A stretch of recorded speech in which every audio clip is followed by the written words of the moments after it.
ప్రార్థన పండుగల్లో పాలు పొందుతున్న మీ అందరికీ ప్రభు అయిన యేసు క్రీస్తు గణనామమున శుభములు తెలియపరుస్తూ ఉన్నాను.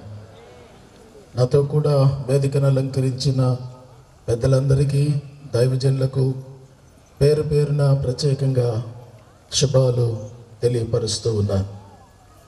ఈ ప్రత్యేకమైన దినం డోన్ క్రైస్తవ సమైక్య సంఘం, అలాగే దైవ సేవకులు, ఫెలోషిప్ సభ్యులు మమ్మను ప్రేమించి గౌరవించినందుకు ప్రత్యేకంగా కృతజ్ఞతలు తెలియపరుస్తున్నాను. వారి మనసులో ఈ ఉన్నతమైన ప్రేమను దేవుడు ఉంచినందుకు దేవుణ్ణి స్తుతిస్తూ గణపరుస్తూ ఉన్నాను. ఈ చక్కటి గెస్సిమనీ ప్రేయర్ మినిస్ట్రీని నడిపిస్తూ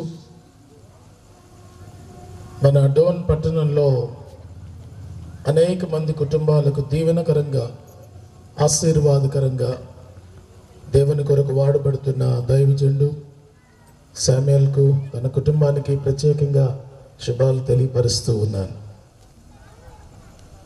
దేవుడు తన దాసుని ఈ కడవరి దినాల్లో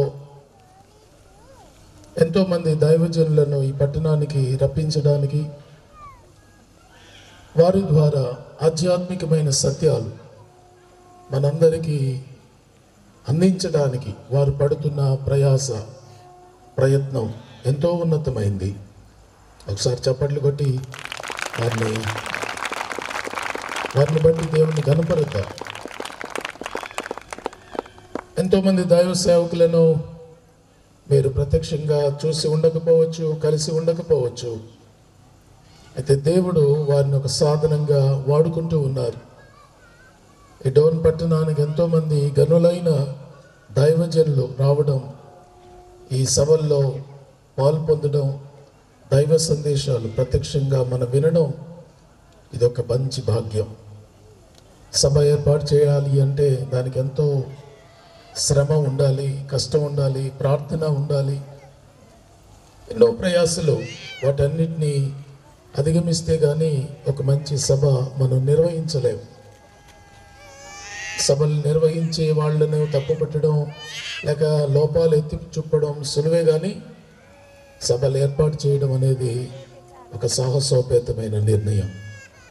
కనుక దేవుడు ఈ గెస్సిమనీ ప్రార్థనా మందిరానికి ఒక ఉన్నతమైన ఆధిక్యత అనుగ్రహించి ఉన్నారని నేను నమ్ముతూ ఉన్నాను.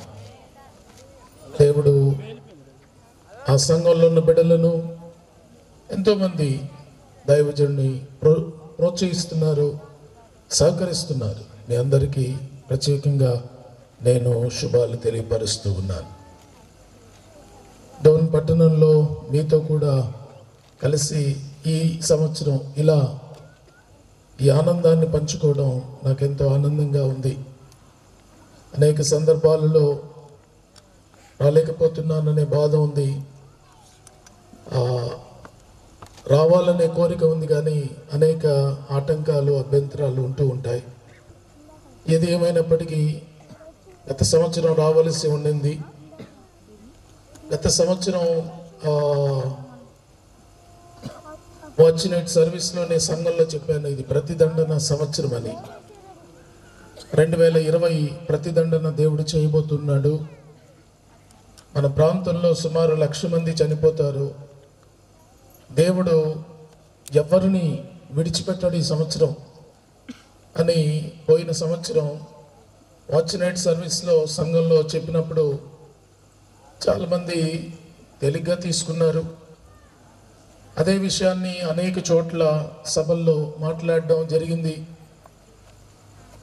ఎప్పుడైతే దేవుడు ఆ ప్రతిదండన అనే మాట బయలుపరిచాడో, పోయిన సంవత్సరం 7 నెలలు నేను ఉపవాసం ఉన్నాను, 7 మాసాలు ఉపవాసం ఉన్నాను.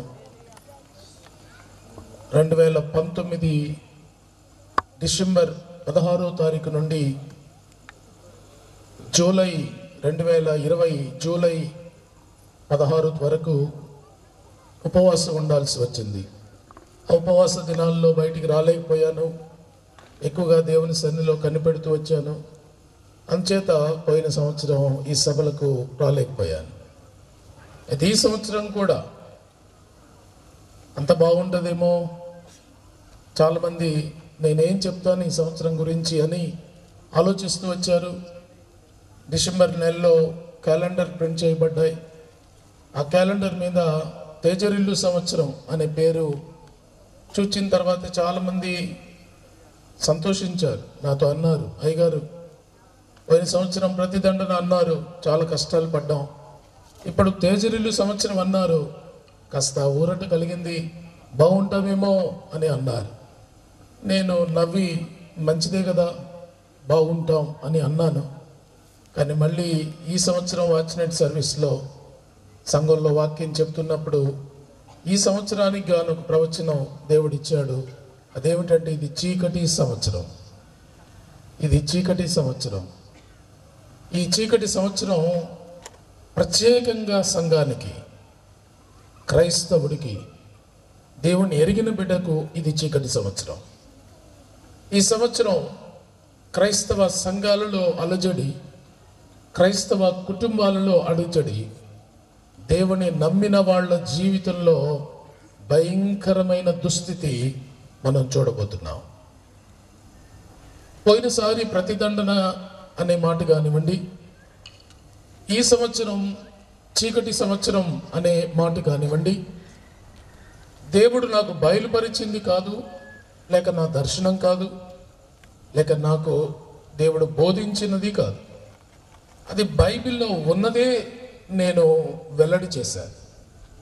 పోయిన సంవత్సరం 20 మీద ప్రసంగం చేశాను. అంటే 20 అంటే 20వ అధ్యాయము 20వ వచనం. అలా 20లో 17 ఉన్నాయి. ఆ 17లో మొదటిది దేవుడు ఎందుకు ప్రతిదండన చేయాలనుకున్నాడు, రెండవది దాని ద్వారా ఏం పొందాలనుకున్నాడు, మూడవది ఎలా దేవుడు తప్పించబోతున్నాడు అన్న విషయాన్ని చెప్పాను. 17లో 3 అలా వెళ్ళిపోతే ఇంకా 14 ఉన్నాయి. ఈ 14లో ఎందుకు ప్రతిదండన చేస్తాడో 7 చోట్ల వ్రాయబడింది. మిగతా 7 చోట్ల ఈ ప్రతిదండనను తప్పించుకొని హితవత్సరంలోనికి వెళ్ళాలంటే ఏం చేయాలో మరొక 7 చోట్ల వ్రాయబడింది. దాన్ని నేను సంఘానికి చూపించాను. బహుశా పోయిన సంవత్సరం అవే జరిగిపోయాయి. ఈ సంవత్సరం దేవుడిచ్చిన ప్రవచన వాక్యం ఏమిటంటే గాఢాంధకారం. నిర్గమకాండం 20వ అధ్యాయము 21వ వచనం. ఈ ప్రసంగం కూడా, ఈ సందేశం కూడా 2021 మీద చేయబడినది. ఇది కూడా బైబిల్లో ఉన్నదే, కొత్తగా నేను వాటిని చూపించడమే తప్ప 20వ అధ్యాయము 21వ వచనంలో ఏముందో అదే సందేశం.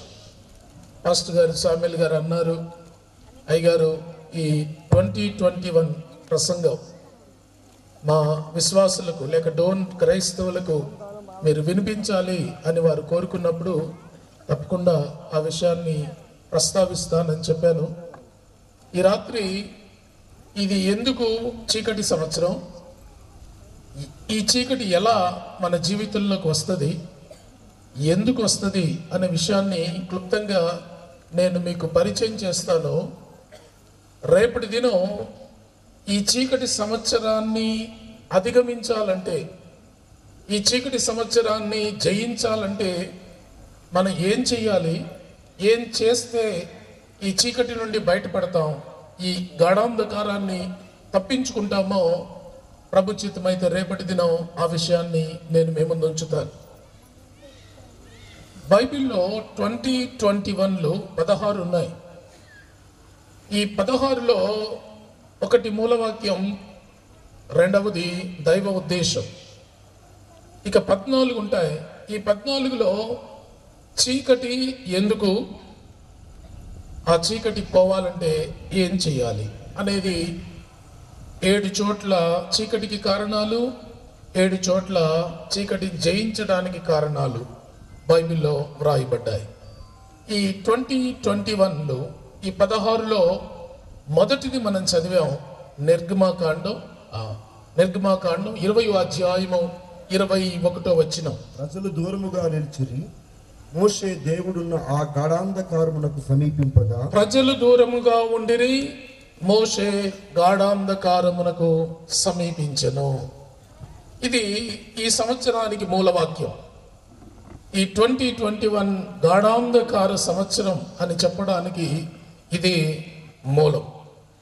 ఈ గాఢాంధకారంలో ఎవరున్నారు అంటే ప్రభువు ఉన్నారు. ఆ చీకటిలో ఎవరున్నారు అంటే దైవ ప్రత్యక్షత ఉన్నది. ఆ చీకటి దేవుణ్ణి, దైవత్వాన్ని మనకు చూపించడానికి అక్కడ చీకటి అలుముకున్నది. ఈ సంవత్సరం చీకటి సంవత్సరం అని దేవుడు ఎందుకు ఏర్పాటు చేశాడంటే మనమందరము ఈ చీకటి గుండా లోపలికి వెళ్ళి దేవుణ్ణి, ఆయన ప్రత్యక్షతను పరిపూర్ణంగా అనుభవించడానికి దేవుడు ఈ చీకటి సంవత్సరాన్ని ఏర్పాటు చేశాడు. ఈ చీకటి సంవత్సరం ఎందుకు వచ్చింది అంటే నిన్ను బట్టి, నన్ను బట్టి. ఈ విషయాన్ని దేవుని దగ్గర నేను ప్రార్థించి, ప్రభువా మీరే చీకటి రప్పిస్తే, మా సంఘంలో మీరే చీకటి రప్పిస్తే, మా జీవితాల్లో మీరే చీకటి రప్పిస్తే ఇంక మేమేమైపోతాం అని దేవుడిని అడిగినప్పుడు దేవుడు నాకు ఒక కఠినమైన మాట చూపించారు. హెస్కేలు గ్రంథం 32వ అధ్యాయము 8వ వచనాన్ని మనం చూస్తే, హెస్కేలు గ్రంథం 32వ అధ్యాయము 8వ వచనం, నిన్ను బట్టి ఆకాశమందు ప్రకాశించు జ్యోతులకన్నిటికీ అంధకారము కమ్మ చేసేదను, నీ దేశం మీద గాఢాంధకారము వ్యాపింపజేసేదను. ఇక్కడ దేవుడు ఒక కఠినమైన హెచ్చరిక. నిన్ను బట్టి, ఎవరిని బట్టి ఈ చీకటి అంటే నిన్ను బట్టి. నేను చదివినప్పుడు నన్ను బట్టి అని ఆ మాట నాకు అర్థమైనప్పుడు చాలా భయం వేసింది. ఓహో, ఈ చీకటి ఎందుకు అంటే నన్ను బట్టి. మీరు చదువుకుంటే మిమ్ములను బట్టి. మన జీవితాలు సరిగా లేవు గనక, మనం యోగ్యులముగా లేము గనక, మన జీవితాలు దేవునికి ఇష్టమైనవిగా కట్టబడలేదు గనక ఈ చీకటి సంవత్సరం. నిన్ను బట్టి ఈ చీకటి నేను నీ మీదికి రప్పిస్తున్నాను.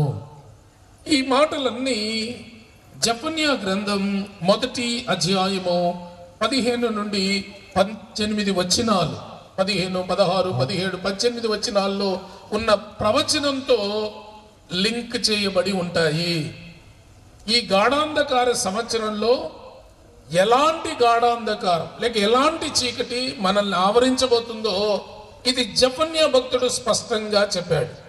జెఫన్యా గ్రంథం 1వ అధ్యాయము 15వ వచనంలో వ్రాయబడిన మాట ఏమిటంటే, ఆ దినము ఉగ్రత దినము, శ్రమయు ఉపద్రవమును మహానాశనమును కమ్ము దినము, అంధకారమును గాఢాంధకారమును కమ్ము దినము. ఇది ఆయన ప్రవచనం ప్రారంభం. దేవాతి దేవుడు జెఫన్యాకు ఈ ప్రవచన వాక్యాన్ని చూపించినప్పుడు, వ్రాయించినప్పుడు సుమారు క్రీస్తుకు పూర్వము 470 సంవత్సరాల క్రితం జెఫన్యా భక్తుడు ఈ ప్రవచనం రాశాడు. దీన్ని ఆయన దేంతో ప్రారంభించాడంటే అది ఉగ్రత సంవత్సరము. ఆ చీకటి జనముల మీదకి రాబోతా ఉంది. చీకటి అంటే ఏదో వెలుగు లేకుండా చీకటి అయిపోవడం కాదు. ఈ చీకటి 7 క్రియల ద్వారా మన జీవితంలో కనిపించబోతా ఉంది. ఈ చీకటి 7 విధాలుగా మన జీవితాన్ని ఆవరించబోతా ఉంది. అందుకే ఈ సంవత్సరం మనమందరము జాగరూకత కలిగి ఉండాలి. ఇంకా చెప్పాలంటే వెలుగును కాపాడుకుంటూ, వెలుగు కలిగి ఉంటూ, తేజరిల్లే వాళ్ళంగా ఉంటే, ప్రకాశించే వాళ్ళంగా ఉంటే వెలుగు మన దరి చేరుక ఉంటుంది. కనుక వెలుగు మనలో ఉన్నంత కాలము చీకటి మన దగ్గరికి రాలేదు. ఈ చీకటి సంవత్సరం నేను క్షేమంగా ఉండాలి, ఈ చీకటి సంవత్సరం నేను సుఖంగా ఉండాలి, ఈ చీకటి సంవత్సరం నేను సౌకర్యవంతంగా ఉండాలి అని ఎవరైనా కోరుకుంటే వారు వెలిగే జ్యోతులుగా ఉండాలి. ఈ చీకటికి 7 కారణాలు నేను చెప్పాను. మొదటి కారణం ఏమిటంటే, ఆ మొదటి మనం చదువుకున్న మూలవాక్యం ఏమిటంటే దేవుణ్ణి కలుసుకోవడానికి ఈ చీకటి. చివరి మాట ఏమిటి అంటే ఎందుకు ఈ చీకటి మన జీవితంలోనికి వస్తుంది అంటే యోహాను సువార్త 20వ అధ్యాయము 21వ వచనం. యోహాను సువార్త 20వ అధ్యాయము 21వ వచనాన్ని మనం చూస్తే, అప్పుడు యేసు మరలా మీకు సమాధానము కలుగును గాక, తండ్రి నన్ను పంపిన ప్రకారము నేనును మిమ్మల్ని పంపుచున్నానని వారితో చెప్పెను. ఇది చివరి మాట. 2020లో ప్రారంభ మాట. మోషే అంధకారంలోకి వెళ్ళను. చివరి 2021 ఏమిటంటే, నా తండ్రి నన్ను పంపాడు చీకట్లోనికి, నేను మిమ్మల్ని పంపుతున్నాను చీకట్లోకి. ఇది దేవుని మాట. ఎందుకు అంటే మన జీవితాలలో ఒక పాఠం నేర్పించడానికి. ఈ చీకటి సంవత్సరం ఏం జరగబోతుంది? మొదటిగా న్యాయాధిపతుల గ్రంథం 20వ అధ్యాయము 21వ వచనం.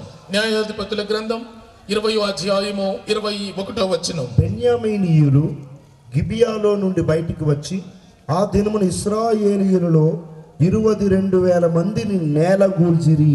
నేలకూలుట. ఈ చీకటి సంవత్సరం క్రైస్తవ సంఘానికి, లేక క్రైస్తవ కుటుంబాలలో, లేక దేవుని ఎరిగిన ప్రజల్లో జరిగే మొదటి సంభవం ఏమిటంటే, అనేక మంది కూలిపోబోతున్నారు. ఈరోజు నిలిచిన వాళ్ళు, ఈరోజు భక్తి చేస్తున్న వాళ్ళు, ఈరోజు బాగా ఉన్న వాళ్ళు, ఈరోజు దేవుని కొరకు బ్రతుకుతున్నాం అనుకున్న వాళ్ళు కూలబోతూ ఉన్నారు, కూలిపోతారు. ఈ న్యాయాధిపతుల గ్రంథం 20వ అధ్యాయం 21వ వచనంలో 24,000 మంది కూలిపోయారు. ఎవరు కూలిపోయారంటే ఇశ్రాయేలీలు కూలిపోయారు. ఈ సందర్భం ఏమిటి అంటే, ఇశ్రాయేలులో ఉన్న 12 గోత్రాలలో ఒక గోత్రం ఒకవైపు, 11 గోత్రాలు ఒకవైపు ఉండి యుద్ధానికి సిద్ధమయ్యారు. ఒక గోత్రం ఎవరు అంటే బెన్యామీనీయులు. మిగతా 11 గోత్రాలందరూ ఇశ్రాయేలీలుగా యుద్ధానికి సన్నద్ధమయ్యారు. విచిత్రం ఏమిటి అంటే, బెన్యామీనీయులు ఒకే ఒక గోత్రం, వాళ్ళ వైపు నుంచి ఎంతమంది యుద్ధానికి సిద్ధమయ్యారంటే, ఇదే న్యాయాధిపతుల గ్రంథం 20వ అధ్యాయము 15వ వచనాన్ని మనం చూస్తే అక్కడ వ్రాయబడుతున్న మాట, ఆ దినమున బెన్యామీనీయులు తమ జనసంఖ్యను మొత్తము చేయగా 700 మంది అయిన గిబియా నివాసులు గాక, కత్తి దూయి సమర్థుడై పట్టణము నుండి వచ్చిన వారు 26,000 మంది. 26,000 మంది ఒకవైపు, మరొక వైపు 17వ వచనం, ఇశ్రాయేలు వైపు ఎంతమంది అంటే, బెన్యామీనీయులు గాక ఇశ్రాయేలీలో ఖడ్గము దూయి 4 లక్షల మంది లెక్కింపబడిరి. 4 లక్షల మంది ఒకవైపు, 26,000 మంది ఒకవైపు. ఎవరు జయించాలా? 4 లక్షల మంది జయించాలా? 26,000 మంది జయించాలా? విచిత్రం ఏంటంటే 26,000 మంది 4 లక్షల మంది మీద యుద్ధం చేసి వాళ్లను జయించి ఈ 4 లక్షల్లో 24,000 మందిని కూల్చేశారు. అంటే బలహీనుడైన ఒక సమూహం బలమైన సమూహాన్ని జయించి వారిని నేల కూల్చారు. ఇశ్రాయేలీల జీవితంలో ఇది ఒక ఆశ్చర్యం. 4 లక్షల మంది ఉన్నాం మనము, 26,000 మంది వాళ్ళు ఉన్నారు. చిటికలో వాళ్ళని చిత్తు చేస్తామనుకున్నారు, కానీ వీళ్ళు నేల కూలిపోయారు. ఇది చీకటి సంవత్సరంలో జరగబోయే మొదటి పరిమాణం. ఈ పరిణామంలో బలవంతులైన వాళ్ళు, బాగా భక్తి చేసేవాళ్ళు, సీనియారిటీ ఉన్నవాళ్ళు, విశ్వాసులుగా ఉన్నవాళ్ళు, సంఘానికి మూలమై ఉన్నవాళ్ళు కూలిపోబోతున్నారు. ఎందుకు కూలిపోబోతున్నారు? జెఫన్యా ఏం చెప్పాడో ఆ ప్రవచన వాక్యాన్ని మనం చూడాలి.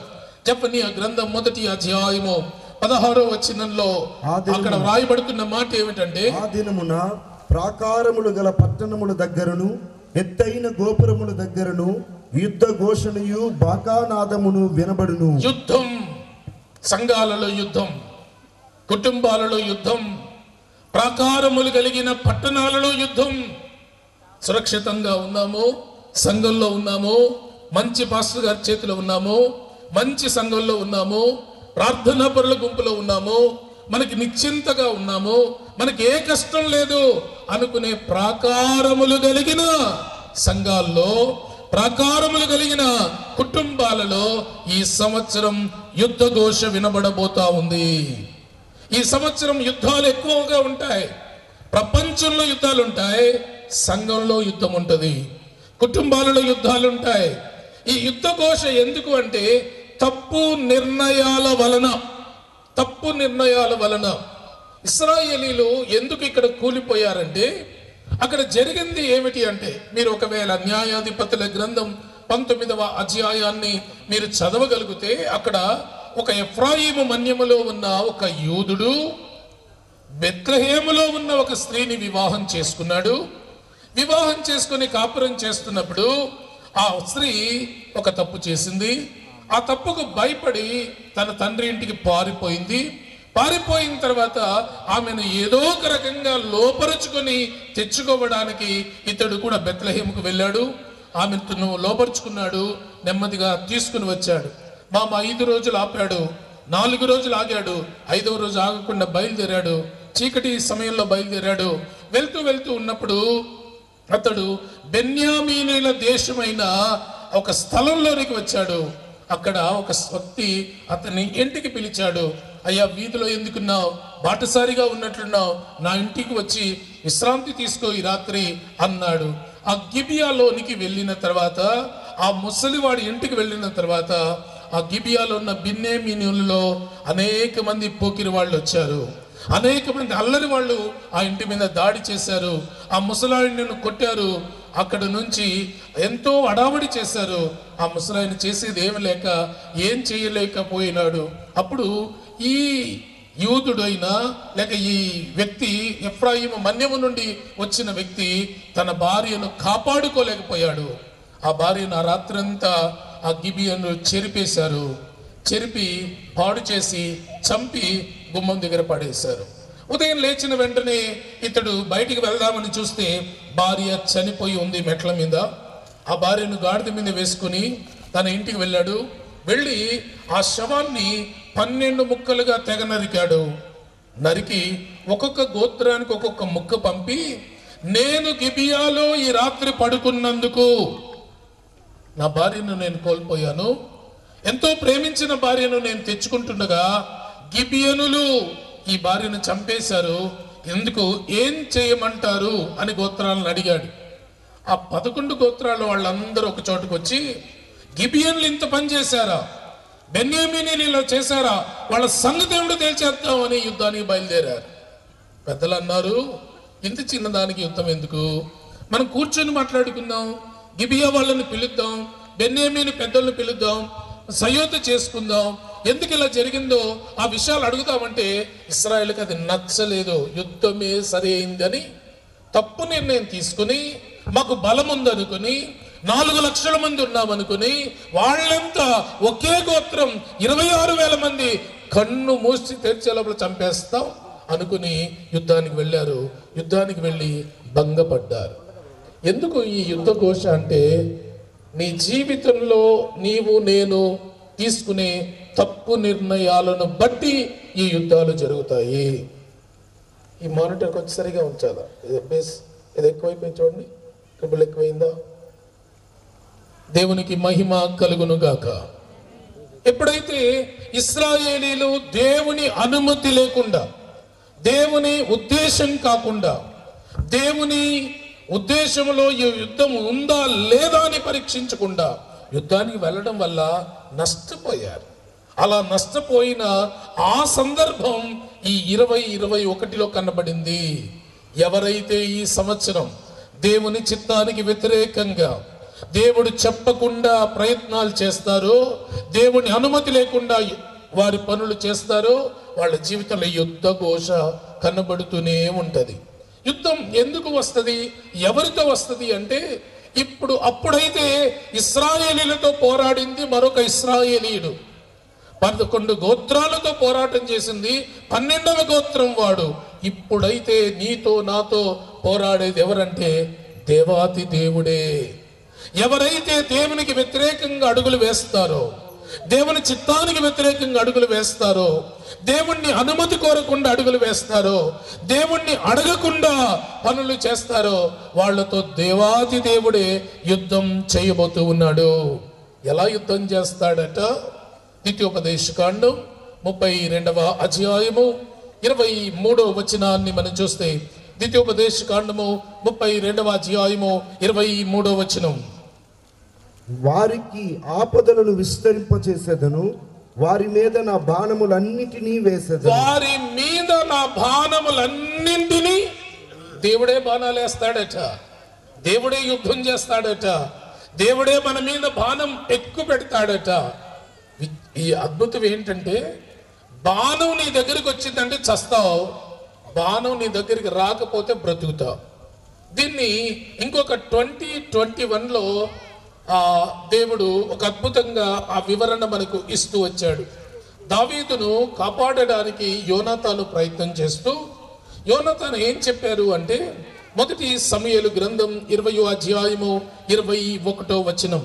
మొదటి సమూయేలు గ్రంథం 20వ అధ్యాయము 21వ వచనాన్ని మనం చూస్తే, నీవు వెళ్ళి బాణములను వెదకుమని ఒక పనివానితో చెప్పుదును, బాణములు నీకు ఈ తట్టున ఉన్నవి, పట్టుకుని రమ్మని నేను వానితో చెప్పిన ఎడల నీవు బయటికి రావచ్చును.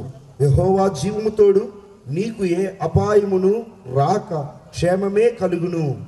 అయితే బాణములు నీకు అవతలనున్నవని నేను వాటితో చెప్పిన ఎడల పారిపోమ్మని యెహోవా సెలవిచ్చుచున్నాడని తెలుసుకుని నీవు ప్రయాణమైపోవలను.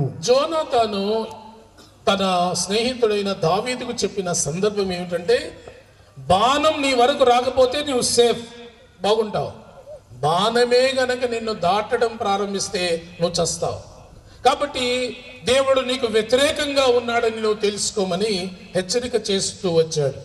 ఈ సంవత్సరం మనందరి జీవితంలో యుద్ధాలు ఉన్నాయి. అది ఎవరితోనంటే సరాసరి దేవుడితోనే యుద్ధం. ఎవరు దేవుని చిత్తానికి వ్యతిరేకంగా నిర్ణయాలు తీసుకుని దేవుని చిత్తానికి వ్యతిరేకంగా అడుగులు వేస్తున్నారో వారి జీవితంలో యుద్ధం రాబోతుంది. అదే ఈ చీకటి సంవత్సరంలో జరగబోతున్న మొదటి సంగతి. ఒకవేళ ఇప్పటికైనా నీవు ఇంకా దేవుని చిత్తానికి వ్యతిరేకంగా ఉంటే నిర్ణయం మార్చేసుకో. దేవుని బాణం నీ మీద పడకుండా జాగ్రత్త పడు.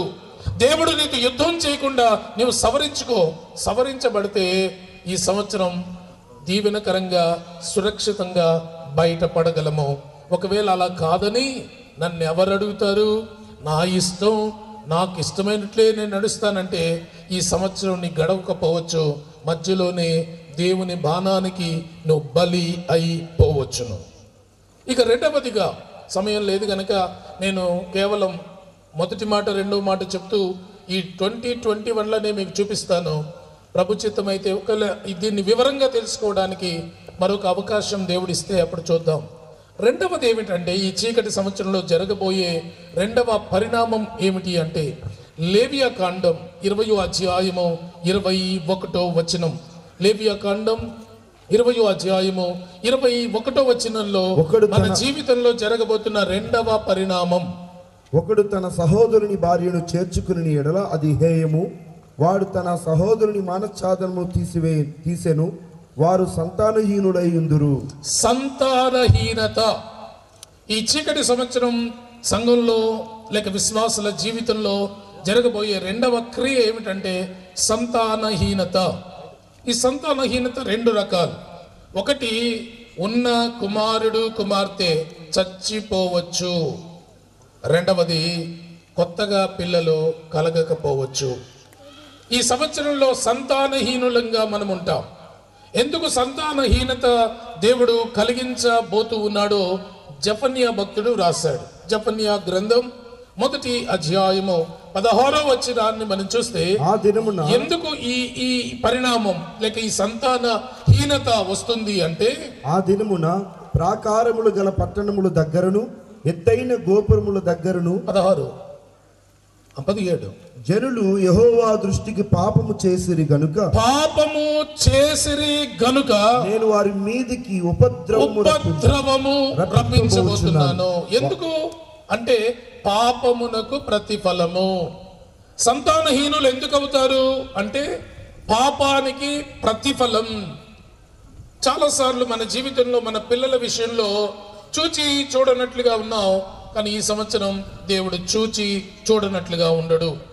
నీ కుమార్తె తప్పు చేస్తే, నీ కుమారుడు తప్పు చేస్తే వాళ్లను ఒక ఉప్పెనలో ఒక జల ప్రవాహంలాగా దేవుడు ఉగ్రతను పంపి వాడిని లేకుండా చేస్తాడు. ఎందుకు అంటే వారు పాపం చేస్తున్నారు గనక. ఇప్పటి వరకు దేవుడు పాపాన్ని చూచి చూడనట్లుగా ఉన్నాడేమో, ఒకవేళ నీ ప్రార్థన నీ బిడ్డలను కాపాడుతూ వచ్చిందేమో, నీ ప్రార్థన నీ బిడ్డలకు ఒక కవచంగా ఉందేమో. ఈ సంవత్సరం అలా ఉండదు. ఈ సంవత్సరం అలా ఉండదు. మన యవన పిల్లలను మనం కోల్పోబోతున్నాము. నీ కుమారులు నీ కుమార్తెలు చావబోతున్నారు. ఒకవేళ పిల్లలు కావాలనుకున్న వాళ్ళకి ఈ సంవత్సరం కానుకలు ఉండకపోవచ్చును. ఎందుకు అంటే ఈ చీకటి సంవత్సరంలో సంతానహీనత ఏర్పడాలి. పాపమును బట్టి సంతానహీనత ఏర్పడాలి. ఇప్పుడున్న ఈ పరిస్థితిలో యవనస్తులందరూ దేవునికి దూరంగా ఉన్నారు అని చెప్పడానికి మనం ఏమాత్రం సందేహించాల్సిన అవసరం లేదు.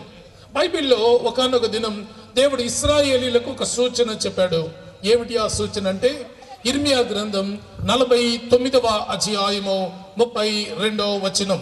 ఇర్మియా గ్రంథం 49వ అధ్యాయము 32వ వచనాన్ని మనం చూస్తే అక్కడ వ్రాయబడుతున్న మాట, వారి ఒంటెలు దోపుడు సొమ్ముగా ఉండును, వారి పశువుల మందలు కొల్ల సొమ్ముగా ఉండును, గడ్డపు ప్రక్కలను కత్తిరించుకుని వారిని నకముకాల చెదరగొట్టుచున్నాను. గడ్డపు ప్రక్కలను కత్తిరించుకున్న వాళ్ళు. ఇప్పుడు ఫ్యాషనే అది పిల్లలకి. ఈ గడ్డపు పక్కలు కొరిగించుకుంటున్నామే, ఇదే సంతానహీనతకు ఒక ముంగుర్తు. ఈరోజు ఫ్యాషన్ ఏమిటంటే ఈ గడ్డపు ప్రక్కలు కొరిగించుకోవాలా, ఇది ఎంతో షార్ప్గా కనబడాలా, ఇవన్నీ కొరిగించుకొని ఇదంతా మిషన్తో సేవ్ చేసి పైన మాత్రమే వెంట్రుకలు కనబడతా ఉంటాయే, ఇది దేవుడి ఉగ్రతకు మూలం. ఎవరైతే తమ గడ్డపు ప్రక్కలను కొరిగించుకుంటారో వాళ్లను ఏం చేస్తానంటున్నాడు దేవుడు ఇక్కడ, నకముకల చెదరగొడతాను, వాళ్ళు లేకుండా చేస్తాను అని ఆనాడు ఇర్మియాకు దేవుడు చెప్పాడు. ఈ రోజు పిల్లల ఫ్యాషన్ అదే అయిపోయింది. దీన్ని అంతం ఏమిటి అంటే వాళ్ళ మీదకి ఉపద్రవం రాబోతా ఉంది. కనుక ఈ రోజుకు ఆ పిల్లలను నేను ఎలా కాపాడుకోవాలి, నా కూతుర్ని ఎలా కాపాడుకోవాలి, నా కుమారుని ఎలా కాపాడుకోవాలి, నా పిల్లల్ని ఎలా కాపాడుకోవాలంటే దానికి మరొక 2021లో ఒక సూచన ఉంది. ఏమిటి ఆ సూచన అంటే 2వ సమూయేలు గ్రంథం 20వ అధ్యాయము 21వ వచనాన్ని మనం చూస్తే అక్కడ యోవాబు అనే దావీదు సైన్యాధిపతి ఒక మాట చెప్తున్నాడు. ఏమని? బిక్రీ కుమారుడు షెబా అను ఎఫ్రాయిము మన్యపు వాడు ఒకడు రాజైన దావీదు మీద ద్రోహం చేసి ఉన్నాడు. మీరు వారిని మాత్రం అప్పగించుడి, తోడనే నేను ఈ పట్టణమును విడిచిపోదునని చెప్పగా, యోవాబు అనే సర్వ సైన్యాధిపతి ఒక పట్టణం మీద దాడి చేశాడు. పట్టణస్తులందరూ ఆయనకు దండం పెట్టి, మా పట్టణం మీదకి ఎందుకు వచ్చారు ప్రభు, మేమేం చేశామని వచ్చారు, మమ్మల్ని ఎందుకు నాశనం చేస్తున్నారు, మా మీద ఎందుకు దండెత్తారంటే ఆయన ఒకే ఒక మాట చెప్పాడు, మీలో ఒక యవనస్తుడు ఉన్నాడు, షెబా అనేవాడు ఉన్నాడు, వాడు దావీదు రాజు మీద కుట్ర చేస్తున్నాడు, ఆ ఒక్క యవనస్తుడిని నాకు అప్పగిస్తే మీకు ప్రమాదం లేకుండా చేస్తాను, వాడిని అప్పగించకపోతే మీరు చస్తారు అని చెప్పాడు.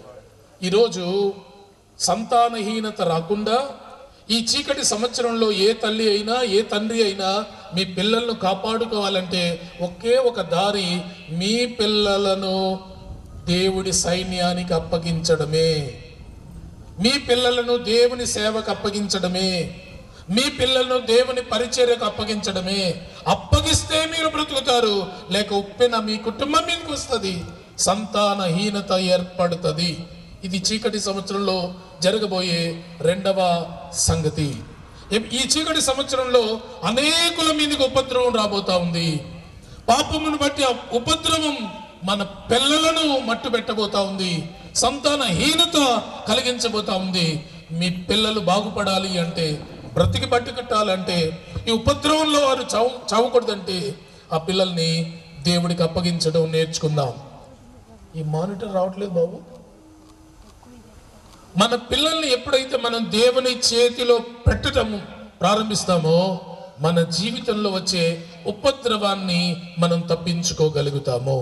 ఇక 3వదిగా ఈ చీకటి సంవత్సరంలో ఏం రాబోతా ఉంది, ఏది మన జీవితంలో కనబడుతుంది అంటే సంఖ్యాకాండం 20వ అధ్యాయము 21వ వచనం.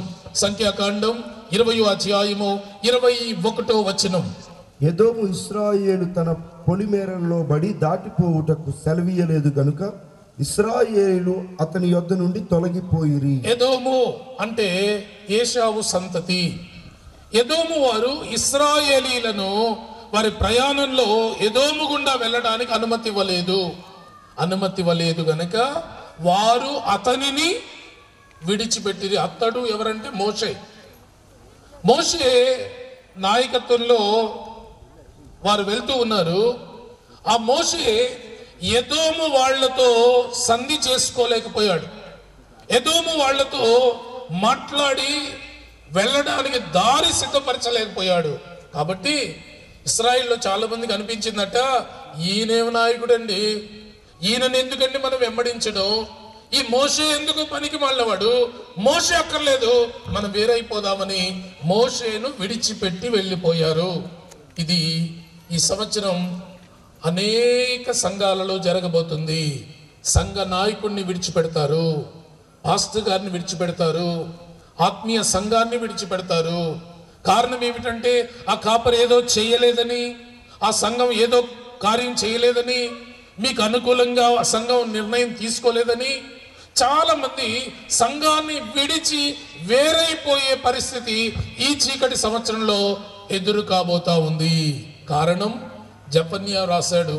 ఏం రాశాడంటే, జెఫన్యా గ్రంథం 1వ అధ్యాయము 17వ వచనాన్ని మనం చూస్తే అక్కడ వ్రాయబడుతున్న మాట, జనులు యెహోవా దృష్టికి పాపము చేసిరి గనుక, అది అయిపోయింది, వారు గ్రుడ్డివారు అని నడిచారు. గ్రుడ్డివారుగా చేయబోతూ ఉన్నాడు. ఎందుకు ప్రజలు నాయకుడిని విడిచిపెడతారు, ఎందుకు ప్రజలు సంఘాన్ని విడిచిపెడతారంటే సాతాను వాళ్ళ మనోనేత్రములకు గుడ్డితనం కలగజేస్తాడు. ఈ నాయకుడు మీకు చాలా చిన్నగా కనబడతాడు, ఈ సంఘం చాలా అనవసరంగా కనబడుతుంది. కాబట్టి చాలా మంది ఈ ఎదోమును బట్టి మోషే అనే నాయకుడిని విడిచి వెళ్ళిపోయినట్లుగా మనలో కూడా చాలా మంది మీ ఆత్మీయ తండ్రిని మీరు విడవబోతున్నారు. అలాంటి పరిణామాలు వస్తాయి, అలాంటి పరిస్థితులు ఈ చీకటి సంవత్సరాలు వస్తాయి. సంఘం నుండి వేరైపోయే సంవత్సరాలు ఇది. అనేక మంది దేవుని సన్నిధికి, దైవ జనుడికి దూరమైపోయి, అంటే గుడ్డితనం, వాళ్ళ కళ్ళు మూతలు పడతాయి, లేక కళ్ళు నెత్తికెక్కుతాయి. వాళ్ళు ఏం చేస్తున్నారో వారు ఎరగకుండా, ఇది చూడండి, మన జీవితంలో నాయకుడిని విడిచిపెట్టే పరిస్థితులు రాబోతా ఉన్నాయి. అలాంటి పరిస్థితులు రాకుండా, ఆ అంధత్వం మనలోనికి రాకుండా ఉండాలంటే మనం ఇప్పుడే జాగ్రత్త పడవలసిన అవసరత ఎంతైనా ఉంది. ఎందుకంటే చీకట్లో నడిచేవాడు ఎక్కడికి నడుస్తున్నాడో తెలియదు, చీకట్లో నడిచేవాడు ఏం చేస్తున్నాడో తెలియదు, చీకట్లో నడిచేవాడు తాను ఎలా ప్రవర్తిస్తున్నాడో తెలియదు. ఈ చీకటిని గురించి యోహాను రాసిన 1వ పత్రిక 2వ అధ్యాయము 11వ వచనంలో ఒక మంచి సంగతి భక్తుడు చెప్పాడు. యోహాను 1వ పత్రిక 2వ అధ్యాయము 11వ వచనాన్ని మనం చూస్తే అక్కడ వ్రాయబడుతూ ఉన్న మాట, సహోదరుని ద్వేషించువాడు చీకటిలో ఉండి చీకటిలో నడుచుచున్నాడు, చీకటి అతని కన్నులకు గ్రుడ్డితనము కలుగజేసిన గనుక తనెక్కడికి పోవుచున్నాడో అతనికి తెలియదు. తన సహోదరుని ద్వేషించేవాడు చీకటిలో ఉన్నాడు, చీకటిలో నడుస్తున్నాడట. ఈరోజు మన జీవితంలో ఈ చీకటి అలుముకుని మనల్ని చీకటిలోనికి నెట్టివేస్తా ఉంది. ఈ చీకటి సంవత్సరం మనం గుడ్డివాళ్ళం అయిపోతాం. అంటే మన దైవజనుడు మనకు కనబడడు, మన సంఘం మనకు కనబడదు, వాళ్ళు చేసే పరిస్థితులు మనకు కనబడవు, వాళ్ళు మన గురించి పడుతున్న పాటలు మనకు కనబడవు. అనేక మంది సంఘానికి వేరు కాబోతూ ఉన్నారు. మరి ఈ పరిస్థితులు మారాలంటే ఏం చేయాలి? నేను నా కుటుంబం సంఘానికి దూరం అవ్వకుండా, దైవజనుడికి దూరం అవ్వకుండా, లేక మంచి ఆ సమూహానికి దూరం అవ్వకుండా ఉండాలంటే నేను ఏం చేయాలి అంటే దానికి జవాబు ఏమిటి అంటే మత్తయి సువార్త 20వ అధ్యాయము 21వ వచనం. మత్తయి సువార్త 20వ అధ్యాయము 21వ వచనాన్ని మనం చూస్తే అక్కడ వ్రాయబడుతూ ఉన్న మాట, నీవేమి కోరుచున్నావని ఆయన అడిగెను. అందుకు ఆమె, నీ రాజ్యమందు ఈ నా ఇద్దరి కుమారులలో ఒకడు నీ కుడి వైపునను ఒకడు నీ ఎడమ వైపునను కూర్చుండ సెలవిమ్మని ఆయనతో అనెను. ఇక్కడ జబదయి కుమారుల తల్లి ప్రార్థన చేస్తా ఉంది.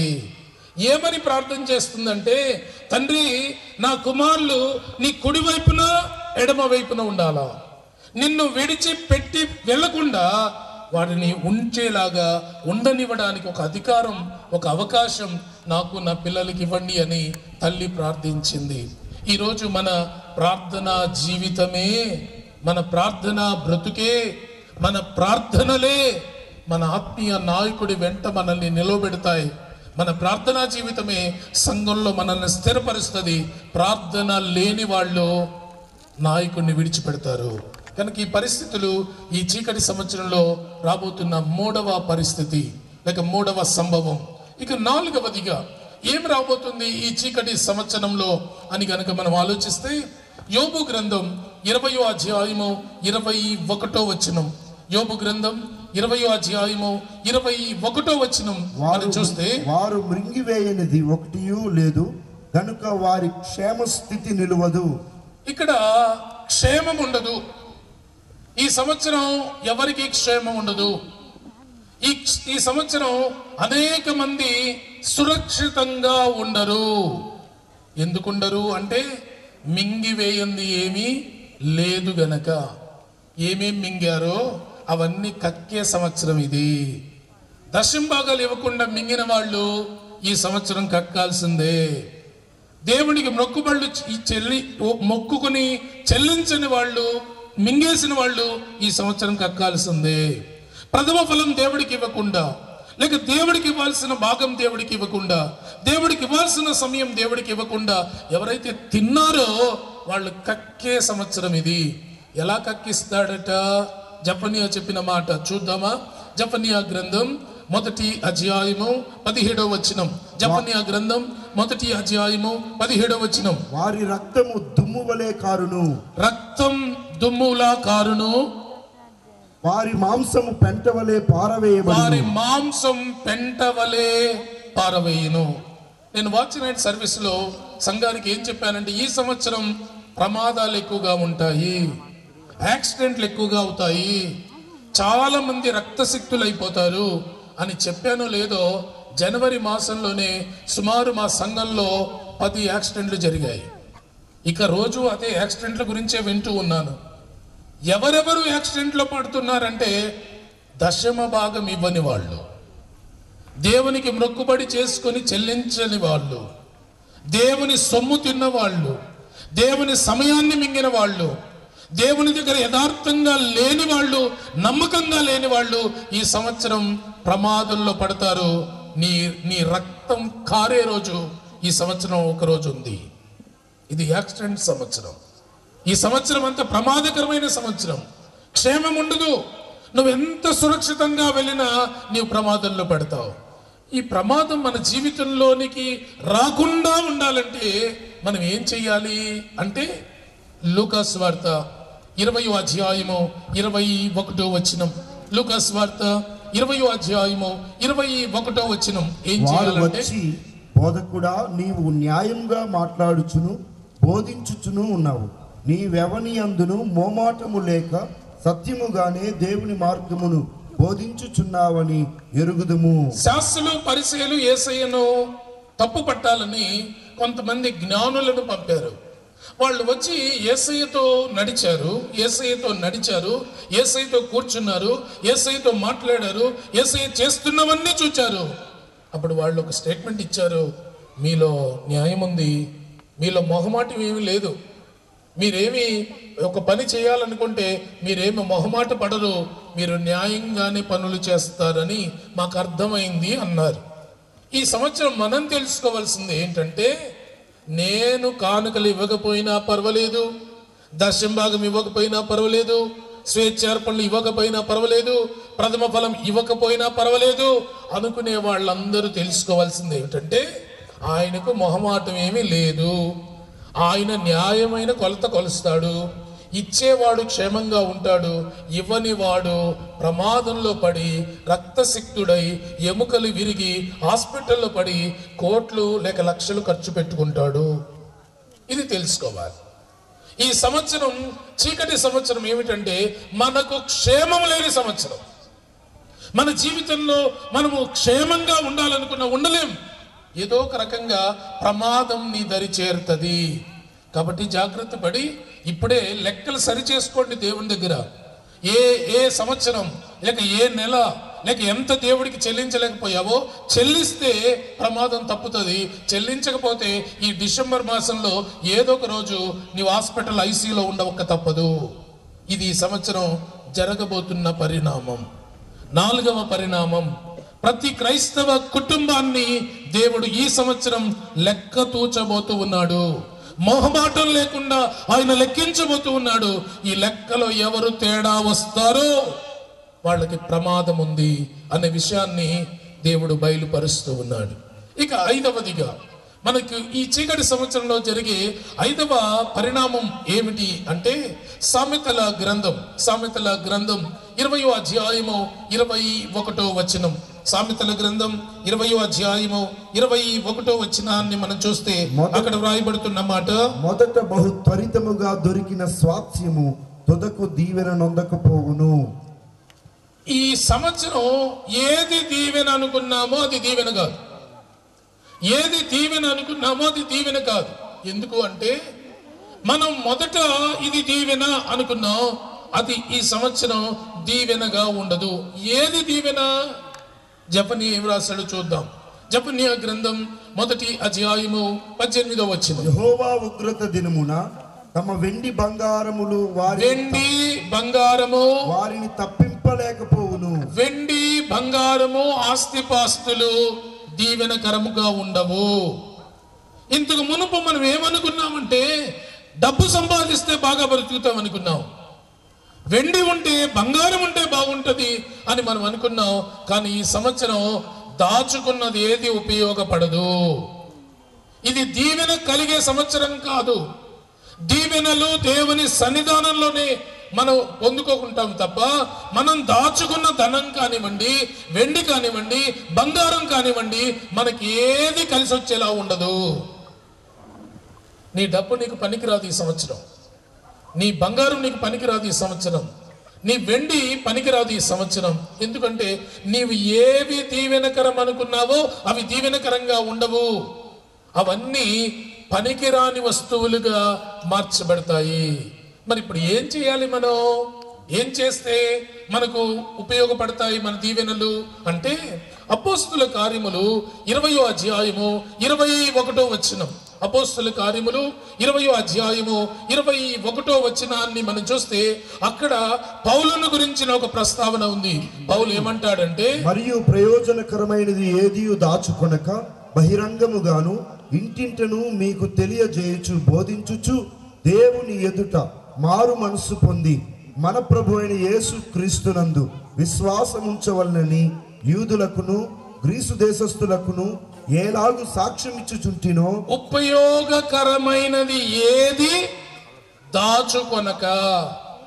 ఈరోజు మనం చేయాల్సింది ఏమిటంటే మనకు దీవెనకరమైనది దీవెనకరంగా ఉండాలంటే, నీ డబ్బు నీకు దీవెనకరంగా ఉండాలంటే, నీ బంగారం నీకు దీవెనకరంగా ఉండాలంటే, నీ వెండి నీకు దీవెనకరంగా ఉండాలంటే నీకు ప్రయోజనకరమైన దేవుడిచ్చిన తలాంతులను దాచుకోకుండా అది బహిరంగంగా వాడు నువ్వు దీవించబడతావు.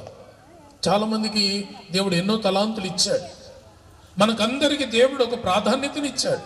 ఇక్కడున్న మనం అందరము దేవుని చేత ఎన్నుకోబడిన వారము, పనికి రాని వాళ్ళం కాదు. మనం ఎవరికి ఇవ్వాల్సిన తలాంతు దేవుడు వాళ్ళకి ఇచ్చి ఉంచాడు. నువ్వు నమ్మావంటే, నువ్వు బాప్తిసం పొంది ఉన్నావంటే, నువ్వు సంఘంలో చేర్చబడి ఉన్నావంటే నీకు ఒక తలాంతు దేవుడు ఇచ్చాడు. ఆ తలాంతు ఏదో నువ్వు దాచుకోకుండా వాడాలి. దాచుకున్న వాళ్ళందరికీ ఇది చీకటి సంవత్సరం. దాచుకున్న వాళ్ళందరికీ ఇది చీకటి సంవత్సరం. ఎందుకో తెలుసా? దాచుకొని దేవుడిచ్చిన తలాంతును వాడకుండా. మత్తయి సువార్త 25వ అధ్యాయంలో ఒకడు ఉన్నాడు. మత్తయి సువార్త 25వ అధ్యాయము 18వ వచనం. మత్తయి సువార్త 25వ అధ్యాయము 18వ వచనం. అయితే ఒక తలాంతు తీసుకున్న వాడు ఒక్క తలాంతు తీసుకున్నవాడు ఉన్నాడు. అతడు భూమి తవ్వి తన యజమానుని సొమ్ము దాచిపెట్టెను. యజమానుడు ఇచ్చిన తలాంతును దాచిపెట్టెను. 30వ వచనం. మత్తయి సువార్త 25వ అధ్యాయం 30వ వచనం. మరియు పనికి మాలిన ఆ దాసుని వెలుపటి చీకటిలోనికి త్రోసివేయుడి, అక్కడ ఏడ్పును పండ్లు కొరుకుడియు ఉండునెను. ఇక్కడ ఎన్నుకోబడిన వాడు చీకటిలోకి వెళ్ళిపోయాడు. ఎన్నుకోబడిన వాడు, తలాంతు పొందిన వాడు ఇప్పుడు ఏడుపును పళ్ళు కొరికే పరిస్థితిలోకి వెళ్ళాడు. ఎందుకు? దాచుకున్నాడు గనక. ప్రియ సహోదరి సహోదరుడా, ఈ సంవత్సరం నీవు దాచుకున్న డబ్బు నీకు ఉపయోగపడదు, నీవు దాచుకున్న బంగారు నీకు ఉపయోగపడదు, నీవు దాచుకున్న తలాంతు కూడా నీకు ఉపయోగపడదు. దాయడం మానేసి వాడడం ప్రారంభిస్తే నువ్వు బాగుంటావు. నీకే తలాంతు ఉందో, నువ్వు వంట చేసే తలాంతు ఉంటే వంట చేయి, నువ్వు కరపత్రం పంచే తలాంతు ఉంటే కరపత్రం పంచు, వాయిద్యం వాయించగలిగితే వాయించు, సువార్త చెప్పగలిగితే చెప్పు, ప్రార్థించే తలాంతు ఉంటే ప్రార్థించు. తలాంతు వాడిన వాడు బాగుంటాడు, దాచిన వాడికి ఈ సంవత్సరం ప్రమాదం పొంచి ఉంది. నీకు ఏది దీవెనకరం అనుకున్నావో అది దీవెనకరం అవ్వకుండా ప్రమాదంలో పడే సంవత్సరం ఇది. కాబట్టి మనం దాచుకోకుండా వాడటం ప్రారంభిస్తే బాగుంటాం, బ్రతికి బట్ట కడతాము. ఇక 6వదిగా ఈ చీకటి సంవత్సరంలో జరగబోతున్న 6వ పరిస్థితి ఏమిటంటే, 6వ పరిణామం ఏమిటి అంటే, ఎస్కేలు గ్రంథం 20వ అధ్యాయము 21వ వచనం. ఎస్కేలు గ్రంథం 20వ అధ్యాయము 21వ వచనాన్ని మనం చూస్తే అక్కడ వ్రాయబడుతున్న మాట, అయినను ఆ జనులు సహా నా మీద తిరుగుబడి తామనుసరించి బ్రతుకవలనని నేనిచ్చిన నా కట్టడలను అనుసరింపకయు నా విధులను గైకొనకయు నేను నియమించిన విశ్రాంతి దినములను అపవిత్రపరచిరి గనుక వారు అరణ్యములో ఉండగానే నేను నా రౌద్రాగ్ని వారి మీద కుమ్మరించి నా కోపము వారి మీద తీర్చుకొందునని అనుకుంటుని. ఈ సంవత్సరం దేవుడి కోపము దిగే సంవత్సరం. ఆయన పౌరుషాగ్ని మన మీద కుమ్మరించబడే సంవత్సరం. ఎందుకు అంటే అక్కడే చాలా స్పష్టంగా దేవుడు చెప్పాడు, నేను ఆజ్ఞాపించింది చేయడం లేదు, నా విశ్రాంతి దినాన్ని అపవిత్రపరుస్తున్నారు, నేను చెప్పినట్లుగా నడవడం లేదు, వాళ్ళకి ఇష్టమైనట్లుగా చేస్తున్నారు కనుక నేను కోపగిస్తున్నాను, నా కోపాన్ని వాళ్ళ మీద దించాలి అనుకుంటున్నాను అన్నాడు దేవుడు. ఇది దేవుని ఉగ్రత కురిపించబడే సంవత్సరం. ఈ చీకటి సంవత్సరంలో దేవుడు కృపామయుడు, దయామయుడే గాని ఆయన తన శత్రువుల పట్ల పగ తీర్చుకునేవాడు. నహుము భక్తుడు ఆ మాట వ్రాసాడు. నహుము గ్రంథం 1వ అధ్యాయము 2వ వచనాన్ని మనం చూస్తే, యెహోవా రోషము గలవాడై ప్రతీకారము చేయువాడు, యెహోవా ప్రతీకారము చేయును, ఆయన మహోగ్రత గలవాడు, యెహోవా తన శత్రువులకు ప్రతీకారము చేయును. ఈ సంవత్సరం ఇది బాగా మనం చూడబోతున్నాం. దేవుడు దయామయుడిగా, కరుణామయుడిగా, కృపామయుడిగా, శాంతమూర్తిగా ఉండడు. ఈ సంవత్సరం ఉగ్రత, ఆయన ఉప్పెన లాంటి కోపం మన మీదకి దిగబోతా ఉంది. ఎందుకు దిగబోతుంది? జెఫన్యా ఏం రాశాడు? జెఫన్యా గ్రంథం 1వ అధ్యాయము 18వ వచనాన్ని మనం చూస్తే అక్కడ రాయబడుతున్న మాట, రోషాగ్ని చేత భూమి అంతయు దహింపబడును. రోషాగ్ని, ఆయన రోషం మన మీదకి దిగి వచ్చే సంవత్సరం ఇది. రోషాగ్ని చేత దేవుడు భూమిని కదిలించబోతా ఉన్నాడు.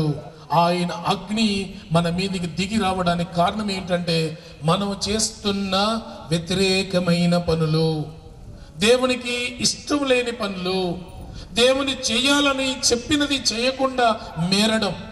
ఇక్కడున్న మనలో చాలా మంది విశ్రాంతి దినాన్ని అపవిత్రం చేస్తున్నాం. మన జీవితాన్ని దేవుడి కొరకు యోగ్యంగా వాడలేకపోతున్నాము. దేవుడు మనకిచ్చిన వాటిని అపవిత్రంగా మార్చేస్తున్నాము. మన బ్రతుకులలో ఉండవలసిన పరిశుద్ధత, నిజాయితీ లేని వాళ్ళంగా మనం కనబడుతున్నాము. అందుకే దేవుడు రోషాగ్నిని కురిపిస్తాడు. లేవియాకాండం 10వ అధ్యాయము 1-2 వచనాల్లో అహరోను కుమారులే ఆ అగ్నికి ఆహుతి అయిపోయి చచ్చిపోయారు. ఎందుకు చచ్చిపోయారు? అక్కడ వ్రాయబడుతుంది, యెహోవా సన్నిధి నుండి అగ్ని బయలుదేరి వారిని కాల్చివేశాను. ఎందుకు? పై వచనం, అహరోను కుమారులైన నాదాబు, అబీహులు తమ తమ ధూపార్తులను తీసుకుని వాటిలో నిప్పులుంచి వాటి మీద ధూపద్రవ్యం వేసి యెహోవా తమకు ఆజ్ఞాపించని వేరొక అగ్నిని ఆయన సన్నిధికి తేగా. అది కారణం. ఆజ్ఞాపించని పని చేశారు, దేవుడు నియమించని పని చేశారు. మనకు కూడా చాలాసార్లు అన్నిట్లో వేలు పెట్టడం బాగా అలవాటు. విశ్వాసిగా ఉండి విశ్వాసిగా ఉండం, పాస్టర్ గారు లాగా ఉండాలనుకుంటాం. పాస్టర్ గారుగా ఉండి పాస్టర్ గారుగా ఉండము, ఒక విశ్వాసిలా ఉండాలనుకుంటాం. ఎవరి పని వాళ్ళు చేసుకుంటే క్షేమం, ఇంకొకరి పనిలో వేలు పెట్టేవాడికి ఎప్పుడు శాపమే. నీకు దేవుడు ఏం అప్పగించాడో అది చెయ్యి. దేవుడు నీకు ఎంతవరకు అనుమతించాడో అంతవరకే చెయ్యి. అంతకు మీరి నువ్వు ఇతరుల దానిలో చొరవ తీసుకుంటే ఈ సంవత్సరం దేవుని కోపాగ్ని నీ మీదికి దిగి రాబోతా ఉంది. ఆ కోపాగ్ని తప్పించుకోవాలంటే ఏం చెయ్యాలి? మొదటి రాజుల గ్రంథం 20వ అధ్యాయము 21వ వచనం. మొదటి రాజుల గ్రంథం 20వ అధ్యాయము 21వ వచనం. అంతటా ఇశ్రాయేలు రాజు బయలుదేరి గుర్రములను రథములను ఓడించి సిరియనులను బహుగా హతము చేసెను. సిరియనులను హతము చేసెను. అప్పుడు క్షేమ స్థితి వచ్చెను.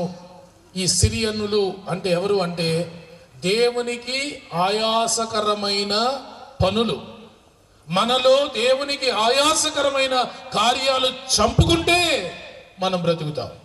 సిరియనుల లాంటి లేక సిరియనులను పోలిన వ్యతిరేకమైన పనులు మనలో ఉన్నాయి. అవి అణచకపోతే దేవుడి కోపాగ్ని మన మీద దిగి రాబోతా ఉంది. వాటిని అణుచుకుంటే, వాటిని చంపుకుంటే మన జీవితంలో ఈ సంవత్సరం బ్రతికి బట్ట కడతాము.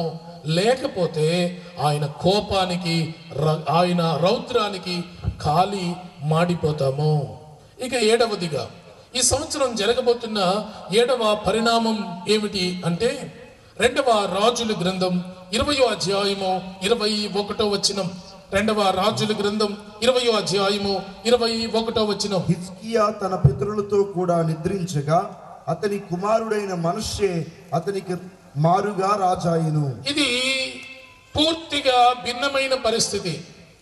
అక్కడ హిజ్కియా మరణించాడు, అతని కుమారుడైన మనష్షే రాజయ్యాడు. హిజ్కియా అంటే దేవుని బలము, యెహోవా బలము కలిగిన వాడు హిజ్కియా. అయితే అదే సమయంలో మనష్షే అనే పేరుకి అర్థం ఏమిటంటే దేవుని మరచునట్లు చేయువాడు. ఒక తండ్రి దేవుని బలము కలిగి రాజ్యపాలన చేశాడు. తండ్రి చనిపోగానే కుమారుడు వచ్చాడు. ఈ కుమారుడు ప్రజలు దేవుడిని మర్చిపోయేలా చేశాడు.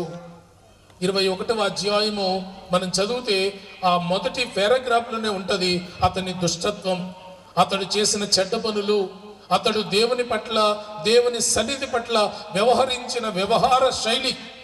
దీన్ని జెఫన్యా ఏమని రాసుకున్నాడంటే, జెఫన్యా గ్రంథం 1వ అధ్యాయము 18వ వచనంలో దేవుడు తనకు బయలుపరిచిన విషయాన్ని ఆయన ఎలా రాశాడంటే, హఠాత్తుగా ఆయన భూనివాసులందరినీ సర్వనాశనము చేయబోతున్నాడు. ఇది సర్వనాశనం. ఎందుకు అంటే హిజ్కియా చనిపోవడమే సర్వనాశనం. హిజ్కియా అంటే దేవుని బలము చనిపోవడం, దేవుని కార్యములు మనలో చనిపోవడం, దైవ సంబంధమైన క్రియలు మనలో చనిపోయి దేవుణ్ణి మర్చిపోయిన జీవితంలోనికి వెళ్ళిపోవడం. ఇది సర్వనాశనం. చాలా మంది సర్వనాశనంలోకి వెళ్ళబోతున్నారు. ఇది చివరి పరిణామం. ఇందులో ఏమైపోతుందంటే దేవుణ్ణి మర్చిపోతాం, దేవుని బలం విడిచిపెట్టి లోక బలాన్ని ఆశ్రయిస్తాం, దేవుని బలాన్ని విడిచిపెట్టి లోకస్తుల్లా ప్రవర్తిస్తాం, దేవుని ఆధ్యాత్మికమైన చింతను విడిచిపెట్టి లోక సంబంధమైన వ్యక్తులుగా, అన్యజనులుగా మనం ప్రవర్తించడం ప్రారంభిస్తాం. అప్పుడు సర్వనాశనం మన మీదకి వస్తుంది. ఇప్పటికే చాలా మంది దేవుని బలం మీద ఆధారపడి లేమో, మన సొంత బలం మీద ఆధారపడ్డాం. నాకు మేధస్సు ఉందని, నాకు అనుభవం ఉందని, నాకు అన్నీ తెలుసని, నాకు డబ్బు ఉందని, నాకు వ్యాపారం ఉందని, నాకు ఉద్యోగం ఉందని, నాకు అవి ఉన్నాయని, ఇవి ఉన్నావని వాటి మీద ఆధారపడే వాళ్ళు బోళ్ళు ఉన్నారు. వీళ్ళందరికీ ఈ సంవత్సరం సర్వనాశనమే. కాబట్టి ఈరోజు ఈ సంవత్సరం మనం ఈ సర్వనాశనం మన మీదికి రాకుండా ఉండాలంటే మనం చేయాల్సిన పని ఏమిటి అంటే 2వ దినవృత్తాంతములు 20వ అధ్యాయము 21వ వచనము. 2వ దినవృత్తాంతములు 20వ అధ్యాయము 21వ వచనాన్ని మనం చూస్తే మనం చేయాల్సిన పని ఏమిటంటే, మరియు అతడు జనులను హెచ్చరిక చేసిన తరువాత యెహోవాను స్తుతించుటకు గాయకులను ఏర్పరచి వారు పరిశుద్ధ అలంకారములు ధరించి పరిశుద్ధమైన అలంకారములు ధరించడం ఒక్కటే పరిష్కారం. నాకు సర్వనాశనం వద్దు, నేను నశించిపోకూడదు, నా కుటుంబం నశించిపోకూడదు, ఈ సర్వనాశనం నా మీదకి రాకూడదు అని ఎవరైనా అనుకుంటే వాళ్ళందరూ చేయాల్సిన చివరి పని ఏమిటంటే పరిశుద్ధమైన అలంకారము ధరించుకోవాలి. దేవుని బలం మీద ఆధారపడాలి అనుకుంటే పరిశుద్ధ జీవనం చేయడం ప్రారంభించాలి. ఇప్పటి వరకు దోషం అంటించుకున్నామేమో, అవలక్షణాలతో నింపబడ్డామేమో, వ్యసనాల బారిన పడిపోయామేమో, దేవునికి వ్యతిరేకంగా నడిచామేమో, దేవుని బలాన్ని మీరి ప్రవర్తించామేమో. ఇప్పుడు పరిశుద్ధతను కలిగి ఉంటే, పరిశుద్ధమైన అలంకారములు ధరించుకుంటే ఈ సంవత్సరం బ్రతికి బట్ట కడతాము. లేకపోతే ఇది మన జీవితంలో సర్వనాశనాన్ని తెచ్చే సంవత్సరం. కనుక నీవు నీ కుటుంబం, నీవు నీ సంఘం, నీవు నీ సమాజం క్షేమంగా ఉండాలంటే ఈ సంవత్సరం మనం ఒక తీవ్రమైన నిర్ణయాలు తీసుకోవాలి. మన జీవితాన్ని చక్కగా దేవునికి అనుకూలంగా దిద్దుకోవడం ప్రారంభించాలి. ఎక్కడెక్కడ దోషం ఉందో, ఎక్కడెక్కడ లోపం ఉందో అవి సవరించుకోకపోతే ఇది ప్రమాదకరమైన సమయం. ఈ చీకటి సంవత్సరంలో చీకటి మనల్ని ఆవరించక మునిపే, చీకటి మనల్ని అందరినీ కమ్ముకొనక మునిపే, చీకటి మబ్బులు నిన్ను నీ కుటుంబాన్ని ఆవరించక మునిపే ఈరోజే ఈ రాత్రి ఒక నిర్ణయం తీసుకో. ప్రభువా, ఈ చీకటి సంవత్సరం నేను బ్రతకాలి, నా పిల్లలు బ్రతకాలి, నా కుటుంబం బ్రతకాలి, నేను క్షేమంగా ఉండాలి, నా జీవితం క్షేమంగా ఉండాలి అని ఎవరైనా అనుకుంటే, మనం తర్వాత చెప్పుకున్నాం కదా, ఆ 2021లో ఆ 7 మనం చేయవలసిన వారమై ఉన్నాం. వాటిని మనం కొనసాగించవలసిన వారమై ఉన్నాం. 7 రకాలైన చీకటి పరిణామాలు మన జీవితంలోనికి రాబోతున్నాయి. వాటిని తప్పించుకోవడానికి మనం చేయవలసింది ఏమిటో కూడా పరిశుద్ధ గ్రంథం మనకు చెప్పింది. ఈ రోజైనా అశ్రద్ధ చేయకుండా జీవితాన్ని కట్టుకుని ఈ చీకటి సంవత్సరంలో బ్రతికి బట్ట కడదాము. లేచి నిలబడదాం, అందరూ లేచి నిలబడదాం. ఈ ప్రమాదకరమైన సంవత్సరం, ఈ చీకటి సంవత్సరంలో నీవు తేజరిల్లకపోతే, నీలో వెలుగు కనబడకపోతే, నీలో ప్రకాశత కనబడకపోతే, నీవు వెలిగే జ్యోతివి కాకపోతే చీకటికి బలి అయిపోతావు. ఈ చీకటి నిన్ను వదలదు, నీ కుటుంబాన్ని విడిచిపెట్టదు, నీ సమాజాన్ని విడిచిపెట్టదు, సర్వనాశనం వైపు నిన్ను తీసుకువెళ్తూ ఉంది. ఇప్పటికే ఈ 2 నెలలు, ఈ 2021వ సంవత్సరం జనవరి ఫిబ్రవరి మాసంలో చాలా మంది జీవితంలో ఈ చీకటి ఆనవాళ్లు కనబడుతూనే ఉన్నాయి. ఈ చీకటి సంవత్సరం క్రియ ప్రారంభించింది. చాలా మంది దెబ్బలు తింటున్నారు, కష్టాలు పడుతూ ఉన్నారు, ఇబ్బందుల పాలవుతున్నారు, శోధన వలయంలో ఉన్నారు. ప్రియ సహోదరి సహోదరుడా, ఇప్పుడైనా జీవితాన్ని కట్టుకోవడానికి ఇష్టపడు. ప్రభువా, ఈ చీకటి సంవత్సరం నా జీవితం సర్వనాశనం అవ్వకూడదు, నన్ను కాపాడండి ప్రభువా. మోషే చీకటిలోనికి వెళ్ళాడు, సురక్షితంగా బయటికి వచ్చాడు. నేను ఈ రాత్రి చీకటిలోనికి వెళ్తున్నాను, కానీ సురక్షితంగా బయటికి రావాలి నాయన. ఈ చీకటి సంవత్సరాన్ని విజయవంతంగా నేను ముగించాలి ప్రభువా. ఎదురయ్యే ప్రతి పరిణామాన్ని ఎదుర్కొనే కృప నాకు ఇవ్వండి, నా జీవితాన్ని మార్చండి, మలచండి అని మనల్ని మనం సిద్ధపరచుకుందామా? అందరం 2 చేతులు జోడిద్దాం, దేవుని వైపు దండం పెడదాం, ప్రభువును అడుగుదాం, వేడుదాం. తండ్రి, నన్ను క్షమించు, అనాలోచనతోనే జీవితం గడిపేశా. ఈ చీకటి సంవత్సరం ప్రమాదకరమైన సంవత్సరంలో నేను అడుగు పెట్టాను, నా జీవితాన్ని క్షేమకరంగా కాపాడండి అని ప్రార్థిద్దాం. ఈ చీకటి సంవత్సరం, ఈ గాఢాంధకారం నీ జీవితానికి ప్రమాదం కలిగించకుండా ఉండాలంటే నిన్ను నీవు దేవునికి సమర్పించుకోవడం,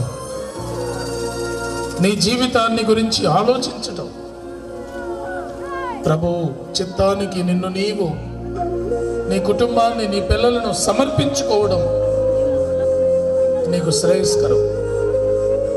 ఇంకా శ్రద్ధ చేస్తావా? నా కాదులే అనుకుని వెళ్తావా? నీ ఇష్టం.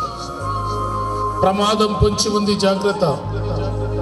క్షేమము లేని సంవత్సరం, ప్రమాదకరమైన సంవత్సరం, ఉప్పెనలా మరణాలు సంభవించే సంవత్సరం, దేవుని ఉగ్రత దిగివచ్చే సంవత్సరం, సర్వనాశనము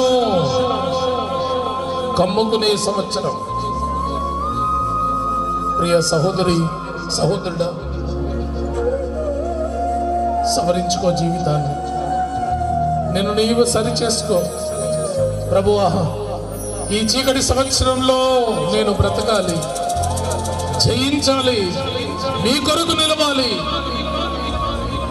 నన్ను నిలపండి నాయనా.